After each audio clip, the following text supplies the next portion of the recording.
Phone tapping కేసులో శ్రవణ్ రావును ప్రశ్నిస్తోంది SIT. ఈ కేసులో 6వ నిందితుడిగా ఉన్నారు శ్రవణ్ రావు. సుప్రీంకోర్టు అరెస్ట్ నుంచి ఊరట కలిగించడంతో విచారణకొచ్చారాయన. శ్రవణ్ రావు విచారణలో కొన్ని కీలక విషయాలు రాబట్టబోతున్నారు పోలీసులు. శ్రవణ్ రావు విచారణకు సంబంధించి మరింత సమాచారం మా ప్రతినిధి రాధాకృష్ణ అందిస్తారు.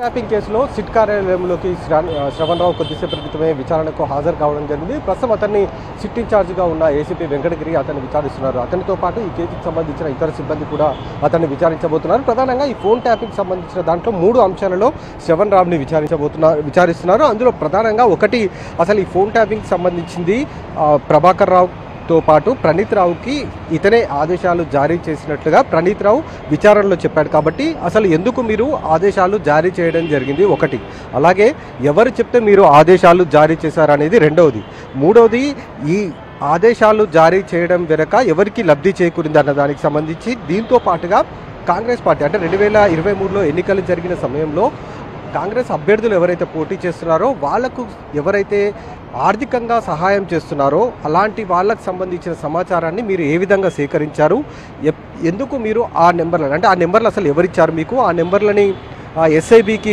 ట్యాపింగ్ చేయాలంటూ మీరు ఏ అధికారంతో వాళ్ళకు చెప్పారు అన్న దానికి సంబంధించి అతని నుండి వివరాలు రాబట్టబోతున్నారు. ఎందుకంటే ఈ కేసులో ఇప్పటి వరకు రాధాకిషన్ రావుతో పాటుగా తిరుపతన్న అలాగే ఇటు భుజంగరావు మెయిన్గా ఎస్ఐబి డిఎస్పీగా ఉన్న ప్రణీత్ రావు వీళ్ళని అరెస్ట్ చేసి వాళ్ళని స్టేట్మెంట్ రికార్డ్ చేసి వాళ్ళని జైలుకు కూడా తరలించారు. ప్రస్తుతం వాళ్ళంతా కూడా బెయిల్పై ప్రస్తుతం బయట ఉన్నారు. వీళ్ళందరూ కూడా విచారణలో శ్రవణ్ రావు చెప్పిన ఆదేశాల ప్రకారం తాము కొన్ని ఫోన్లు ట్యాప్ చేశామనేది కూడా వాళ్ళకి సంబంధించిన స్టేట్మెంట్ చెప్పడం జరిగింది.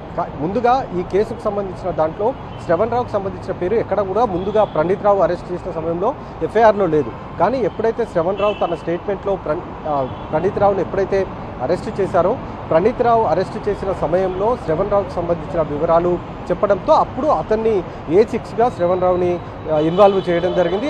అవి ఎప్పుడైతే ఎఫ్ఐఆర్లో శ్రవణ్ రావు తన పేరు నమోదైందో అప్పటి నుండి కూడా అతను విదేశాలకు వెళ్ళిపోవడం జరిగింది.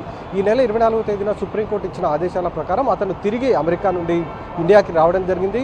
ఈ నెల 26వ తేదీన అతనికి నోటీసులు కూడా జారీ చేయడం జరిగింది ఈరోజు విచారణకు రావాలంటూ. దీనికి సంబంధించి కొద్దిసేపటి క్రితమే అతను సిట్ కార్యాలయానికి రావడం జరిగింది. సిట్ కార్యాలయంలో ప్రస్తుతం శ్రవణ్ రావుని విచారిస్తున్నారు. మొత్తం 3 అంశాలలో అతన్ని విచారించబోతున్నారు. అయితే విచారణ సుదీర్ఘంగా సాగే అవకాశం అయితే కనబడుతుంది. ఎందుకంటే ఈ కేసులో రాజకీయ నాయకులు ఎవరైనా ఉన్నారా అన్న దానికి సంబంధించిన అంశంలో శ్రవణ్ రావు విచారణ చాలా కీలకంగా మారబోతుంది. అతను చెప్పే సమాధానాల ఆధారంగా ఈ కేసు తదుపరి దర్యాప్తు ఉండబోతుంది. అలాగే ఇప్పటి వరకు ఈ 4 ఎవరైతే అరెస్ట్ అయిన వాళ్ళు ప్రస్తుతం బెయిల్ పైన ఉన్న భుజంగరావు, రాధాకిషన్ రావు, తిరుపతన్నతో పాటు ప్రణీత్ రావు వీళ్ళు ఇచ్చిన స్టేట్మెంట్లను ఆధారంగా శ్రవణ్ రావును కూడా విచారించబోతున్నారు. శ్రవణ్ రావు ట్యాప్ చేసిన ఫోన్ నెంబర్స్ ఏవైతే ఉన్నో వాటికి అన్నిటికి కూడా ఎక్కడి నుండి సంపాదించారు, ఏ విధంగా మీరు ఫోన్ ట్యాప్ చేయడానికి ప్రయత్నించారన్న దానికి సంబంధించి పూర్తి స్థాయిలో అతని నుండి వివరాలు రావటం